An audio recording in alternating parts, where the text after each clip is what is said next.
जरूरत? कहा कि मेरी अम्मी के लिए मुझे एक चादर की जरूरत है। किसकी? चादर। अल्लाहु अकबर व कबीरा। किताब उठाओ, देखो लिखा है नबूवत वाले सर पे जो चादर लपेटे हुआ आमना का लत्ते जिगर बैठा है। खुदा की कसम है, और जिस चादर को जिब्रील भी सलाम करता है, जिस चादर का तज़किरा कुरान में मिलता है, अपनी चादर को उतारी, फौरन उसके कांधे पे रखा, फरमाया जा अपनी माँ की आबरू बचा। अल्लाहु अकबर, अल्लाहु अकबर। इसीलिए कुरान करीम को बोलना पड़ा, इन्नका लअला खुलुकिन अज़ीम।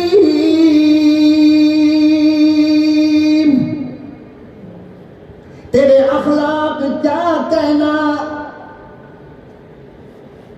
मेरे महबूब। आज ये सारा मशरिक से लेकर मगरिब तक, शिमाल से लेकर जुनूब तक, पूरी दुनिया में जो मुसलमान नजर आते हैं वो आमना के दुर्रे यतीम तेरी मोहब्बत का सदका है।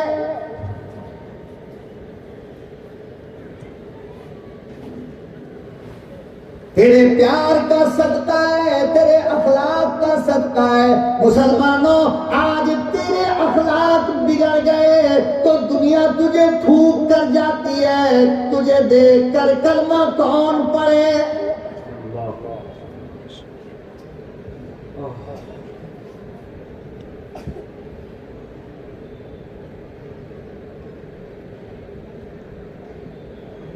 नबूवत के 2-4 दिन के बाद मक्के की गली में निकले आप सल्लल्लाहु अलैहि वसल्लम। एक घर से रोने की आवाज आ रही थी और उस आवाज में दर्द बहुत ज्यादा था। क्या था? दर्द बहुत ज्यादा। आप सल्लल्लाहु अलैहि वसल्लम गए, दरवाजे पे दस्तक दिया, दरवाजा खोला तो देखा कि एक बंदा कयामत की ठंड में जिस्म पे कपड़ा नहीं और बैठा हुआ चक्की पीस रहा है। क्या कर रहा है भाई? बेटा उठ जाओ। अरे यार जवान हो, 50 साल का बुड्ढा इतना चिल्ला रहा है, तुम्हारी पीठ दर्द कर रही है। थके तो नहीं आप लोग? सब बेदार है ना? हाँ, अगर थक जाए तो हाथ उठा देना, मैं इंशाल्लाह वहीं खत्म करूंगा। तो देखा कि एक बंदा बैठा हुआ चक्की पीस रहा है। आप सल्लल्लाहु अलैहि वसल्लम करीब गए, बदन नंगा है और कयामत की ठंड है। आप करीब गए तो देखा कि उसके बदन से आग निकल रही है, बुखार लगा हुआ, बहुत ज्यादा बुखार। आप सल्लल्लाहु अलैहि वसल्लम ने पूछा कि भाई मामला क्या है, ये क्या हालत में देख रहा हूं? कहने लगा कि चले जाओ, तुम जैसे हजारों आए पूछ कर चले गए, कोई मेरे जख्म पे मलहम नहीं लगाता, हर कोई नमक लगा लेता। कहा बताओ तो सही बात है क्या? कहा कि बस चले जाओ तुम। आप सल्लल्लाहु अलैहि वसल्लम गए, फिर दोबारा आए, दस्तक दिया। कौन? दरवाजा खोला तो देखा कि नबी के एक हाथ में गर्म दूध है और दूसरे हाथ में थोड़ी सी हल्दी है। आप सल्लल्लाहु अलैहि वसल्लम उसके करीब लेकर गए, फरमाया दोनों को मिला करके पी लो, बुखार भी उतर जाएगा और ठंड भी कम हो जाएगा। पी लिया, ठंडक भी गई और बुखार भी गया। वो दूध का कमाल थोड़ी था, मेरे महबूब के हाथ का कमाल था। किसका कमाल था? हाँ,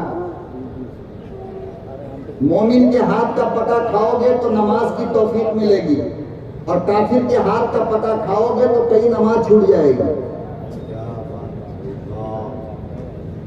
आज हमारे बच्चे इतने बदतमीज क्यों हो रहे हैं? इसलिए कि ये बाहर का खाते हैं, चिप्स खाते हैं, कुरकुरा खाते हैं, ये खाते हैं, वो खाते हैं और पता नहीं किसने बनाया वो। तो पैगंबर के हाथ का कमाल था, बुखार ठीक हो गया। कहा कि अब तो बता ये मामला क्या है। वो कहने लगा कि असल में मैं मक्के का तो नहीं, बाहर मुल्क का एक गरीब इंसान हूं और मेरा मालिक बहुत जालिम है। क्या है? जालिम है। दिन भर मैं उसकी बकरियां मक्के की वादी में चढ़ाता हूं और जब शाम में वापस आता हूं तो सारी रात मुझे खाना दिए बगैर मुझसे चक्की पिसवाता है। आज मेरी तबीयत बहुत ज्यादा बिगड़ गई थी, मुझे नींद आ गई। मेरा मालिक आया और मुझे डांट कर मुझे कपड़ा उतार करके सहन में बैठा कर कहा, यहीं बैठ करके आज तुझे चक्की पीसना पड़ेगा।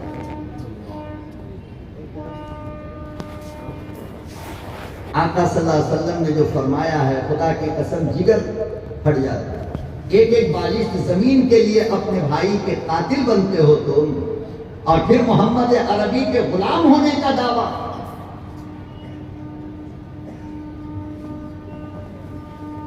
फरमाया कि एक काम करो, तुम्हारे मालिक से मैं बात तो नहीं कर सकता इसलिए कि उमैया इब्न खलफ मेरा दुश्मन है, वो तो मेरी बात मानेगा नहीं। हाँ, अलबत्ता एक काम करो। वो क्या काम? कहा कि तुम सो जाओ और मैं तुम्हारी चक्की पीसता हूं।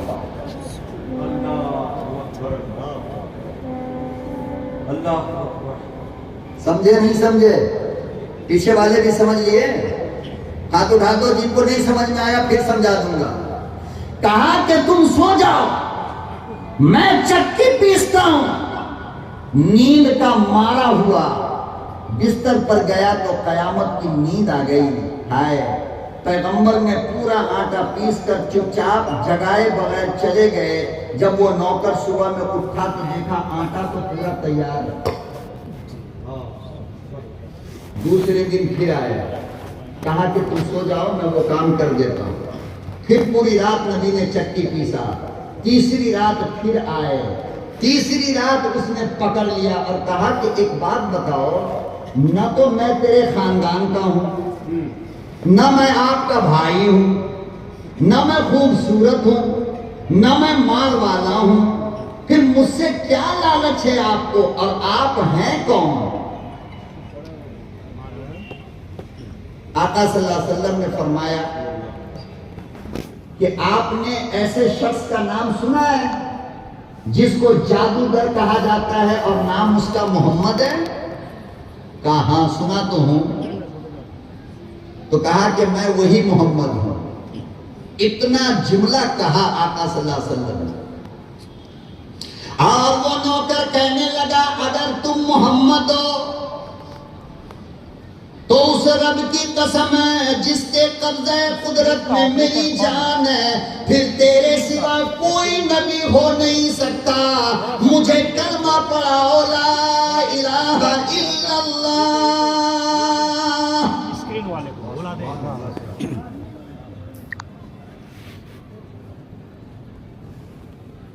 इमामुल अंबिया महबूब किबरिया हजरत मोहम्मद मुस्तफा सल्लल्लाहु अलैहि वसल्लम के अखलाक को देखा, कलमा पढ़ा। आज दुनिया उसी को बिलाल कहती है।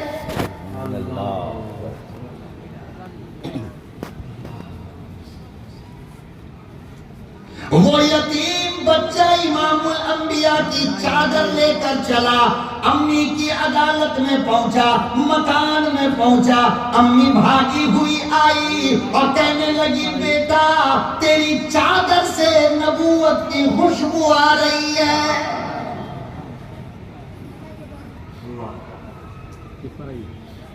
फरमाया, बेटा ये तो बता क्या हालत में था, कैसा पाया?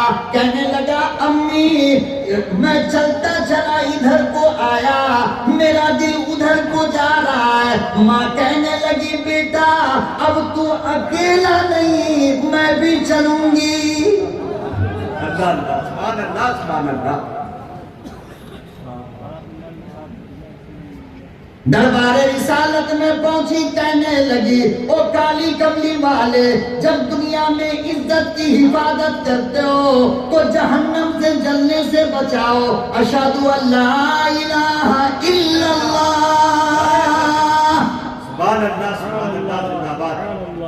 हाय हाय। अखलाक दिया, भूल गए? अखलाक दिया। अरे इसी दावे की दलील में तो ये सुना रहा हूं मैं। अखलाक दिया सबसे आला, और फिर कुरान को कहना पड़ा इन्नका ला अला खुलुकिन अज़ीम। जनाब फातिमा के पास हजरत